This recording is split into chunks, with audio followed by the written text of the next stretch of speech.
अगर रब ने सानू अपनी किताब दिती है तो इस वास्ते नहीं कि जनाब कली पढ़िए तो छड़ दईए।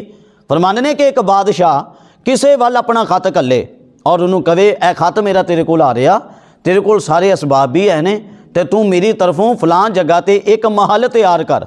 हुण सामने वाला बंदा जिहदे कोल खत पहुँचया वो जनाब की करे, जदों खत उहदे कोल पहुँचया उन्हें जनाब चुम के खत नूं अखां नाल लाया, गौर दे नाल एक दफ़ा पढ़िया, फिर दूजी वारी, फिर तीजी वारी, फिर जनाब लपेट के बड़े अदब दे नाल उहनूं रख दिता अलमारी दे अंदर।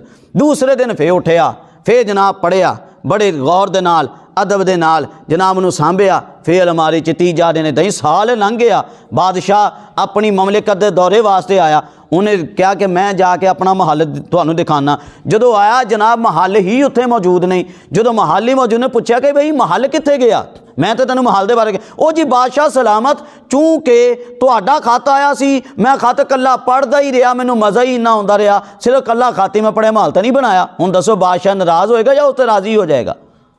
ज़ाहिरी गल है नाराज़ ही होना कि मैं तैनूं खत इस वास्ते नहीं सी घल्लिया, पढ़ी जा ते मज़ा करी जा ते जनाब मुड़ के अलमारी दे अंदर रख देना, बल्कि इस वास्ते कि इस ते अमल कर। कुरान रब ने इस वास्ते नाज़िल नहीं किया कि कला असीं पढ़ी जाइए, बल्कि इस वास्ते कि इनू पढ़ के इनू याद करिए, दिलों च बिठाइए, इनू सीने च बिठाइए और नाल नाल इस उत्ते मुकम्मल सही तरीके दे नाल असीं अमल भी करिए। कुरान इस वास्ते नाज़िल होया।